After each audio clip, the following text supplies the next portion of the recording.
It's a terrible question of embarras de richesse. You've got to give me a few seconds. Take your time. Because there's too much, and I don't... 62 years of reading. Exactly, and you're asking...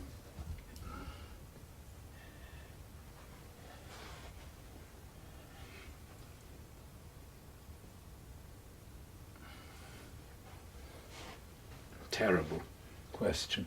Terrible question. Well, if the answer is impossible, we've... No, of course it's not impossible. Well, I think it is. No. There's too much to everything. You remember?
She knows it's tea time, sorry.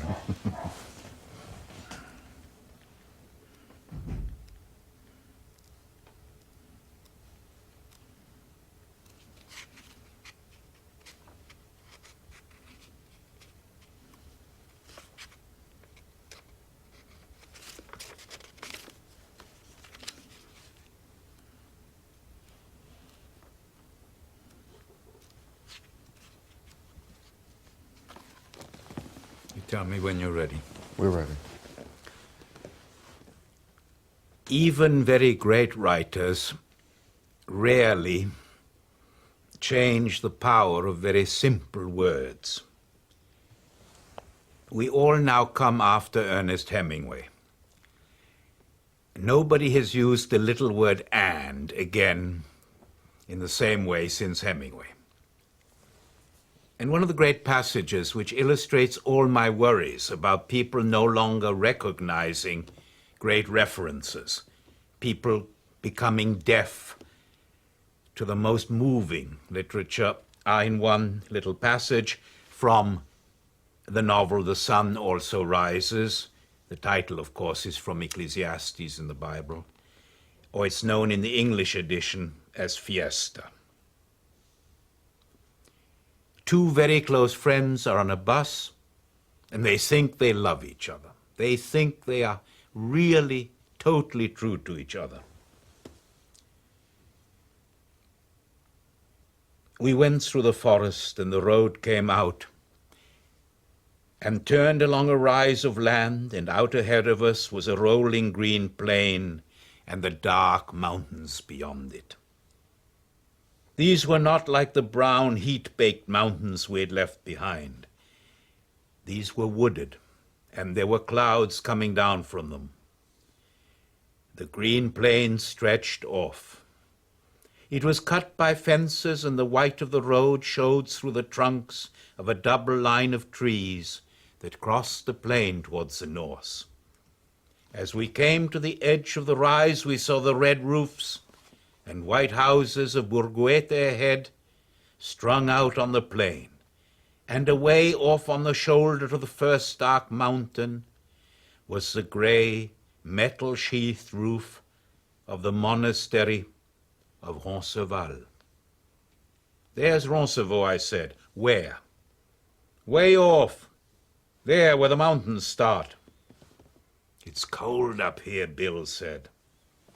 It's high, I said. Must be 1,200 meters. It's awful cold, Bill said. Roncevaux is the place where in the great medieval epic of Roland and his friends are betrayed by one of their number and butchered in an ambush of the Saracens. And the genius of Hemingway is not to say so. Only the word Roncevaux tells us that these two friends are going to betray each other, that they are on the edge of the end of their relationship. And then the repetition. It's cold up here, Bill said. It's awful cold. And of course it is the cold of the heart.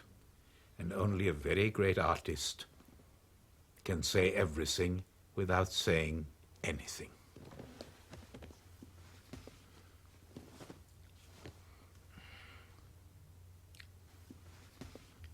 The importance of this is that my Oxford and Cambridge students, my Geneva, no longer my Harvard, recognize Roncevaux. So that our next editions have to have a footnote which kills the whole thing. And that Hemingway, in his period and for his public, which was a general public, this was a success novel, could assume that the word Roncevaux Was known. was all you needed. And we're reaching the point where the word Elsinore will need a footnote. You know, where anything, where La Mancha no longer is recognized. This is very frightening.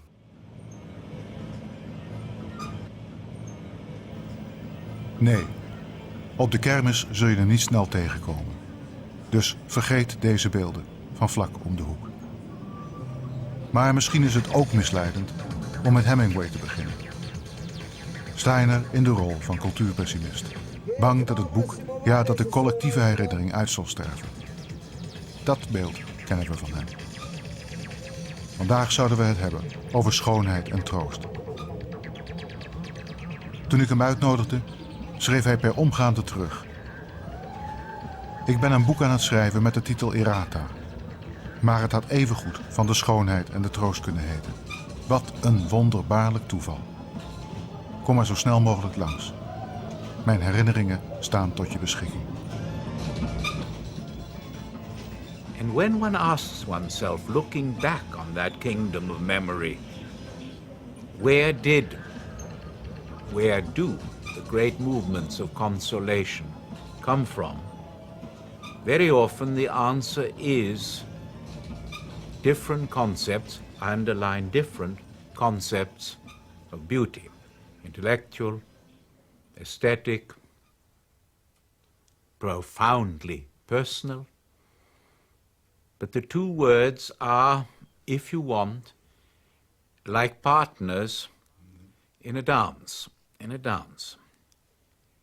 And when one comes near to thinking about the limits of language, again, which one does after a lifetime of writing too many books, giving too many lectures, speaking too much, reading too much, when one comes to think about the frontiers of language, the picture of the dance becomes more and more important.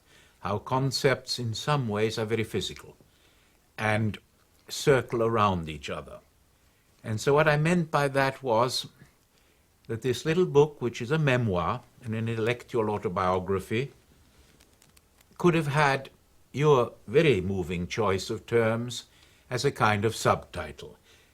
So I was rather struck and moved by the coincidence in your project and what I just happened to be at work upon. The Kingdom of Memories. Memories coming back from your early childhood and later on. Are you willing them to come back deliberately, or are they coming back and are they consoling, or not at all? Now you ask a very difficult question.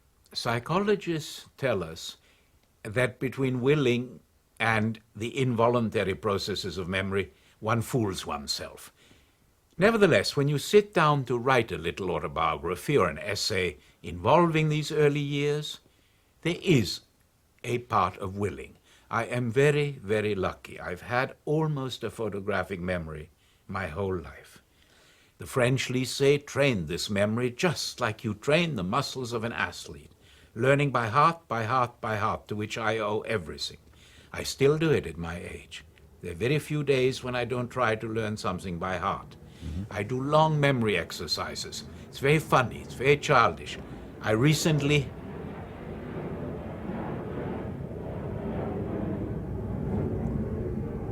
It's just one. I recently had a pretty bad fall during a Scottish trip or lecture tour. My head fell the wrong way. So I immediately, in the moment of bewilderment, asked myself whether I could do the 12 months of the French Revolutionary calendar correctly. And when that worked, I then tried another little hobby of mine. There's a list of composers who were either murdered or murdered other people, from Gesualdo to Leclerc. And immediately the memory was fine and I relaxed completely. There you have a case where an exercise, a tiny, trivial, brings great consolation, because memory, when it is strong, is also great consolation. And what is, in my profession, in my circle of friends, the nightmare? It is, of course, that memory will begin to lose its power. And that, for anyone who works in literature, in scholarship, is a death sentence. So I've been very, very lucky. The memory was strong to begin with and was systematically trained and has been in use my whole life. One morning, Uncle Rudy drove into Salzburg. He brought back with him a small book, a pictorial guide of coats of arms in the princely city and surrounding fiefs. This memory. I'm talking about the summa summarum, where we will finally end. How important was he? Enormously. Enormously. I can remember as if it were today the peculiar shock of wonder and terror. Let me try and explain that. Wonder at the detail of the world. I can put it no other way. Because in the book were maybe 50 or 100 coats of arms of the different bishops, princes, and monasteries just around Salzburg, each different. I remember my feeling, if there can be for every castle, monastery, bishop, or prince a different coat of arms, first of all, how many must there be for Austria, for Europe? For an enormous sense of great numbers, of detail. I did not yet know William Blake, the great poet's favorite saying, the holiness of the minute particular. And I did not know Abi Warburg's famous saying, God is in the detail, which may actually have been said first by Thomas Aquinas. But I was physically, suddenly I said to myself, every leaf on every tree is different. Every blade of grass may be different from every other blade. Every drop of water